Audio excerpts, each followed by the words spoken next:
दोस्तों आज की इस वीडियो में बताएंगे 15 वोल्ट 6 एम्पियर एडेप्टर को रिपेयर करके इस एडेप्टर में प्रॉब्लम क्या है। चलिए इसको लाइन में लगाकर देखते हैं। तो यहाँ पे लाइन में लगा दिए।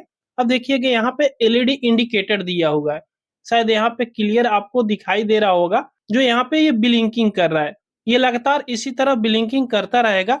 इसका आउटपुट वाला तार ये है जो देख सकते हो। इसका लीड कटा हुआ है, यहाँ पे लीड भी कट गया है, फिर भी यहाँ पे देखिएगा तो ये लाइट हमेशा ब्लिंकिंग यहाँ पे करते रह रहा है।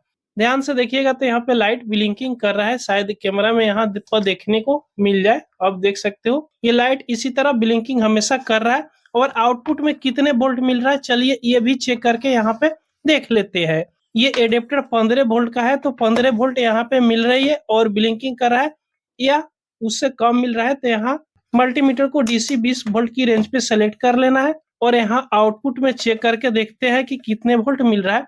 तो यहाँ मल्टीमीटर में आप ध्यान से देखिएगा कि सुधार ये 5 वोल्ट भी यहाँ पे आउटपुट में नहीं मिल रहा है और लगातार एडेप्टर का लाइट ब्लिंकिंग करते जा रहा है। तो इस प्रकार की प्रॉब्लम है ना, तो इस एडेप्टर में ज्यादातर कुछ खराब नहीं होगा। डायोड या कैपेसिटर लीकेज होने के कारण इस प्रकार की प्रॉब्लम चलाता है। तो चलिए इसको खोल कर देखेंगे। तो पहले यहाँ लाइन से इसको डिस्कनेक्ट कर लीजिएगा। डिस्कनेक्ट करने के बाद में इसको खोलिएगा। अलग अलग एडेप्टर में अलग अलग खोलने का तरीका रहता है। तो यहाँ पे देखिएगा आपको इस एडेप्टर में 4 स्क्रू देखने को मिलेगा। तो यहाँ से कवर हटाकर इसमें का स्क्रू आप खोल सकते हो। चलिए यहाँ पे थोड़ा सा निकाल कर दिखाना चाहेंगे। यहाँ से जैसे ये वाला कवर हटाइएगा ना तो इसमें स्क्रू शायद हो सकता है, नहीं भी हो सकता है। यहाँ पे देखिएगा इसमें स्क्रू है, यहाँ पे देख सकते हो होल है। तो इसके अंदर स्क्रू दिया हुआ रहता है, इस साइड स्क्रू नहीं है, इस दोनों साइड में स्क्रू दिया हुआ है। तो यहाँ से खोल लीजिएगा। लेकिन कस्टमर ने पहले से इसको खोल पकाल कर सब रखा हुआ था, खुद से वो चेक किया, नहीं हुआ तो मेरे पास लाया। तो यहाँ से इस तोड़ ताड़ कर खोल दिया था। तो देख सकते हो यहाँ पे जो 2 गो स्क्रू था ना, यहाँ पे ये तोड़ दिया है। तो कोई बात नहीं, इसको हम रिपेयरिंग करेंगे आज। अब यहाँ से इस बोर्ड को बाहर निकालिएगा। देखिएगा बोर्ड को यहाँ पे बाहर निकालिएगा। यहाँ पे इनपुट का है 220 वोल्ट और ये आउटपुट का है। तो अगर इसको पलटिएगा ना तो यहाँ से यहाँ तक ये प्राइमरी सेक्शन है जो इनपुट का होता है लाइन का 220 वोल्ट का, और यहाँ आउटपुट का होता है जिसे 15 वोल्ट आउटपुट करता है। तो सबसे पहले आपको देखना है कि कोई ऐसा कंपोनेंट लीकेज तो नहीं हुआ है। ज्यादातर कैपेसिटर या डायोड लीकेज होता है या कोई मॉसफेट भी लीकेज होता है, तो सेम प्रकार की प्रॉब्लम मिलता है। तो पहले इसको हम यहाँ पे लाइन में लगाकर एक बार और देख लेते हैं। यहाँ पे चलिए लाइन में लगा देते हैं। इसका एलईडी यहाँ पे है, शायद आपको देखने को मिले। अब यहाँ पे लाइन को इनपुट करेंगे। जैसे इनपुट करेंगे ना, यहाँ पे लाइट आपको शायद दिख रहा होगा, ये लाइट ब्लिंकिंग कर रहा है। यहाँ पे क्लियर आपको देखने को मिल जाएगा। देख सकते हो लाइट किस तरह ब्लिंकिंग कर रहा है। तो सेम प्रॉब्लम है। तो कोई कंपोनेंट ऐसे लीकेज होगा तो ध्यान से आप पहले इसको देख लीजिएगा। इस तरह आप ध्यान से देखिएगा। ये लाइन में से निकाल दिए, फिर भी यहाँ पे ब्लिंकिंग कर रहा है क्योंकि ये बड़े वाला कैपेसिटर चार्ज हो जाता है। तो ये बड़ा साइड वाला कैपेसिटर तो लगता नहीं है जो लीकेज है। यहाँ पे थोड़ा सा डिस्चार्ज हो जाने दीजिए। तो ये डिस्चार्ज हो गया। यहाँ पे अब देखिएगा कोई कंपोनेंट खराब तो नहीं है। तो ध्यान से देखिएगा।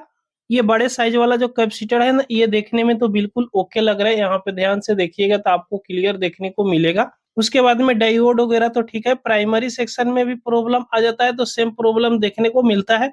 मॉसफेट भी ठीक है। यहाँ पे सेकेंडरी सेक्शन में भी आप देखिएगा ध्यान से, तो ये वाला कैपेसिटर भी ठीक है।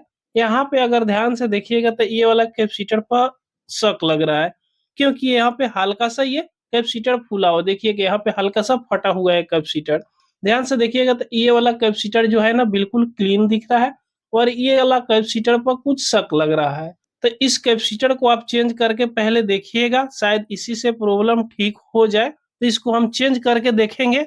तो ये 2 कैपेसिटर आपको फूला हुआ नजर आ रहा होगा, हल्का हल्का फूला हुआ नजर आ रहा है। तो इसको पलटेंगे इस साइड में। तो यहाँ पे जब पलटेंगे ना तो ये कैपेसिटर जो है ना, यहाँ पे देखिएगा यहाँ पे 2 पॉइंट है और दूसरा कैपेसिटर है, ये बड़ा वाला कैपेसिटर है, इसका दोनों पॉइंट ये वाला है। तो इसको ध्यान से यहाँ पे देखिएगा तो ये दोनों कैपेसिटर जो है ना पैरेलल में जोड़ा हुआ है। यहाँ पे एक कैपेसिटर की पॉइंट है और यही प्रिंट यहाँ पे आया हुआ है दूसरा कैपेसिटर पर।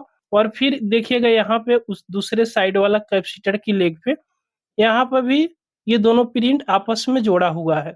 यानी दोनों जो कैपेसिटर है ना, ये पैरेलल में जोड़ा हुआ है। तो इस कैपेसिटर को चलिए पहले निकाल कर देखते हैं कि शायद इसी से प्रॉब्लम इसका ठीक हो जाए।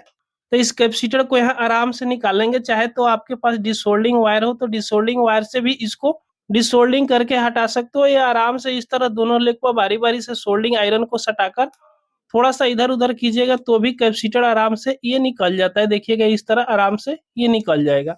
ये वाला कैपेसिटर को निकाल दिए, फिर दूसरा वाला कैपेसिटर को यहाँ पे चलिए निकाल लेते हैं। यहाँ पे देखिएगा ध्यान से, दोनों कैपेसिटर को यहाँ पे निकाल लिए और यहाँ पे रख दिए। उसके बाद में यहाँ पे जो प्रिंट है ना, प्रिंट को आप यहाँ से क्लीन कर लीजिएगा। तो यहाँ पे प्रिंट को भी क्लीन कर दिए। अब यहाँ पे देखिएगा इस कैपेसिटर का वैल्यू क्या है। तो यहाँ पे जो बड़ा वाला इसमें का कैपेसिटर है 1500 माइक्रोफेरेड के, ये बड़े वाला कैपेसिटर है, और छोटे वाला जो कैपेसिटर है 1000 माइक्रोफेरेड का कैपेसिटर है। तो ये दोनों को प्लस किया हुआ है, तो 15 और 10 2500 माइक्रोफेरेड हो गया और 25 वोल्ट ही मात्र है। तो इस प्रकार की आपके पास दो सेम कैपेसिटर है ना, तो यहाँ पे लगाकर चेक कर सकते हो। अगर नहीं है इस प्रकार की कैपेसिटर 1500 और 1000 माइक्रोफेरेड का 25 वोल्ट में, तो हम आपको सजेशन देंगे कि इस प्रकार की कैपेसिटर तो मशहूर है, ये कहीं भी मिल जाता है, लेकिन ये वाला कैपेसिटर जल्दी नहीं मिलता है। ये भी कैपेसिटर आपको किसी भी लोकल मार्केट में या किसी सर्किट में आपको देखने को जरूर मिलेगा, 25 वोल्ट 2200 माइक्रोफेरेड का। अब इसी कैपेसिटर को इसमें लगाकर चेक करेंगे। तो यहाँ पे चलिए देखिए, यहाँ पे माइनस प्लस की लेग होता है इस कैपेसिटर में भी, और यहाँ पर भी प्रिंट होता है। तो देखिएगा कुछ यहाँ पे लाइनिंग टाइप का आपको दिखेगा, ये माइनस की पॉइंट होता है, और दूसरे साइड बिल्कुल सादा मिलेगा। यहाँ पे देखिएगा इसमें भी सादा और इसमें भी सादा, ये प्लस का होता है। और इस कैपेसिटर में देखिएगा जब नया खरीदिएगा ना, तो आपको दो लेग मिलेगा, जिसमें एक लेग बड़ा मिलेगा और दूसरा लेग छोटा। तो छोटा वाला लेग माइनस का होता है और बड़ा वाला लेग प्लस का होता है। तो अगर नया लीजिएगा, अगर किसी सर्किट से निकालिएगा तो कैसे इस कैपेसिटर का माइनस प्लस पहचानिएगा। तो यहाँ पे ध्यान दीजिएगा, यहाँ पे माइनस का सिंबल रहता है, इसके जस्ट बगल वाला लेग देखिएगा ये माइनस का होता है। छोटा वाला हम आपको बताए थे कि माइनस का होता है, और दूसरे साइड देखिएगा तो यहाँ पे कोई भी निशान नहीं होता है। तो जिस प्रकार कैपेसिटर लगाया हुआ था सेम तरीका से यहाँ पे कैपेसिटर को लगाकर चेक कर लीजिएगा, शायद इसी कैपेसिटर से ये ठीक हो जाए। तो यहाँ पे कैपेसिटर लगा दिए, साइज भी अच्छा खासा हो गया, बड़ा भी नहीं हो रहा है। अब इसको यहाँ पे सोल्डिंग कीजिएगा। तो यहाँ पे चलिए पहले हल्का सा सोल्डिंग कर लेते हैं। तो यहाँ पे कैपेसिटर की दोनों लेग को हमने सोल्डिंग कर दिया। पहले इसी तरह इसको चेक करेंगे, इस तरह रख दे रहे और आराम से रख दे रहे। ये इसका लेग अभी काटेंगे नहीं, हो सकता है कहीं ये भी कैपेसिटर लगाने से सेम प्रॉब्लम हो, तो फिर लगाने से कोई फायदा नहीं होगा, लेकिन हमको लग रहा है कि ये कैपेसिटर लगाने से बिल्कुल ओके हो जाएगा। अब इसी तरह रहने देते हैं। उसके बाद में अब मेन बोर्ड में लगाते हैं इसका लीड। तो यहाँ पे अब देखिएगा, ध्यान दीजिएगा कि इसका लाइट जो है ना बिल्कुल ओके हो गया है, अब ब्लिंकिंग नहीं करा। अब चलिए इसको आउटपुट में चेक करते हैं कि कितने वोल्ट आउटपुट कर रहा है। तो यहाँ पे मल्टीमीटर लेंगे और मल्टीमीटर से यहाँ पे आउटपुट वोल्ट इसका चेक करेंगे। तो यहाँ पे दोनों तार में सटाए, अब यहाँ पे देख सकते हो मल्टीमीटर में 15.28 वोल्ट बता रहा है, यानी कैपेसिटर लगाने से बिल्कुल ये ओके हो गया। अब यहाँ से मेन लीड को निकालते हैं। मेन लीड को यहाँ से निकाल दिए। अब लाइट को बंद होने तक यहाँ तक इंतजार करते हैं, नहीं तो मेन कैपेसिटर यहाँ पे चार्ज होगा। थोड़ा सा भी अगर उंगली ठेकेगा तो हाई वोल्टेज का करंट लग जाएगा। तो यहाँ पे देखिएगा ये डाउन हो गया। अब इस कैपेसिटर का लेग है ना, यहाँ से काट लेंगे। देखिएगा आराम से इस तरह काट लीजिएगा। तो ये कट गया, इसका प्रॉब्लम 100% कंप्लीट हो गया। ये अब चार्जर वर्क करने लगा, ये एडेप्टर वर्क करने लगा। अब इसको इस बॉडी में फिक्स कर देंगे। तो दोस्तों इस प्रकार की प्रॉब्लम आए तो ज्यादातर कैपेसिटर की ही खराबी मिलता है। दोस्तों ये वीडियो आपको पसंद आई हो तो एक लाइक जरूर कर दीजिएगा। अगर हमारे चैनल पर आप पहली बार आए हो तो सब्सक्राइब करना बिल्कुल ना भूलिएगा। पूरा वीडियो देखने के लिए आपको बहुत बहुत धन्यवाद।